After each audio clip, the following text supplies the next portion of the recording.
High friends, fact number 1. 1986లో Alexander Leo అనే pilot మరి అతని కో పైలట్తో పాటు రష్యాకి చెందిన ఏరోఫ్లాట్ ఫ్లైట్ నెంబరు 6502 అనే విమానాన్ని నడుపుతూ మధ్యలో లియో తన కో పైలట్తో ఒక బెట్టు కాశాడు.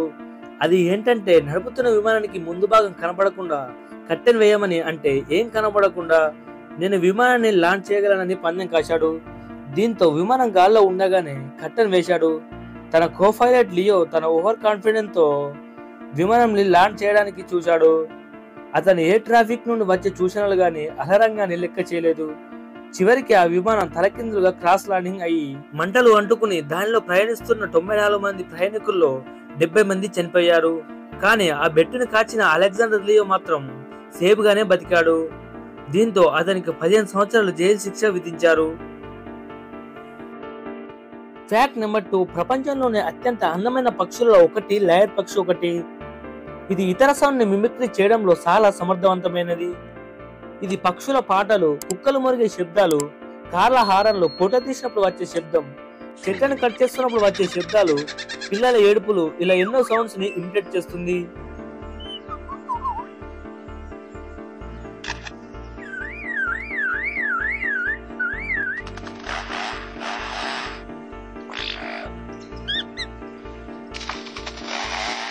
ఇలా ఇమిటేట్ చేయడానికి ముఖ్య కారణం ఏంటంటే ఆడపక్షులను తన ప్రతిభతో ఆకర్షిస్తుంది.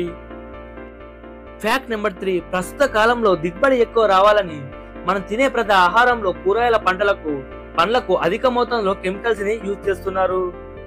దీనితో పంటకు ఉపయోగపడే కొన్ని రకాల కీటకాలు కూడా చనిపోతున్నాయి.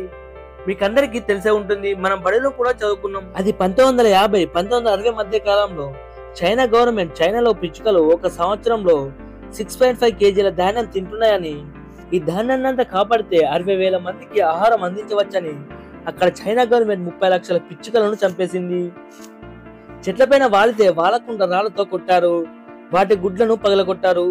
పిచ్చుకలను చంపి వాటి సంఖ్యను తగ్గించడం వలన పంటకు పురుగు పట్టి తినడానికి తిండి దొరక్క ఆ తర్వాత 1958, 1961 మధ్య కాలంలో తీవ్రమైన కరువు ఏర్పడింది. సుమారుగా 4.5 కోట్ల మంది ఆకలితో చనిపోయారు. ఈ నష్టాన్ని భర్తీ చేయడానికి సోవియట్ యూనియన్ రష్యా నుండి కొన్ని వేల పిచ్చుకలను దిగుమతి చేసుకుంది చైనా. కాబట్టి మనకు అభివృద్ధి కాదు, చెట్టు పుట్ట పిట్ట ప్రతిదీ మానవ మనుగడకు అవసరమే.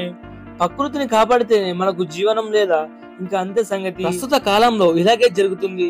కెమికల్స్ ని ఎక్కువ వాడడం వల్ల భూసారం తగ్గి దిగుబడులు తగ్గిపోతున్నాయి. ఇది ఇలాగే కొనసాగితే రానున్న రోజుల్లో తీవ్ర కొరత ఏర్పడుతుంది. ఈ వీడియో మీకు నచ్చినట్టయితే లైక్ చేయండి. మరిన్ని ఇంట్రెస్టింగ్ ఫ్యాక్ట్ కోసం మన ఛానల్ ని సబ్స్క్రైబ్ చేయండి. అలాగే అప్డేట్ పొందడానికి నోటిఫికేషన్ ని ఆన్ చేయండి.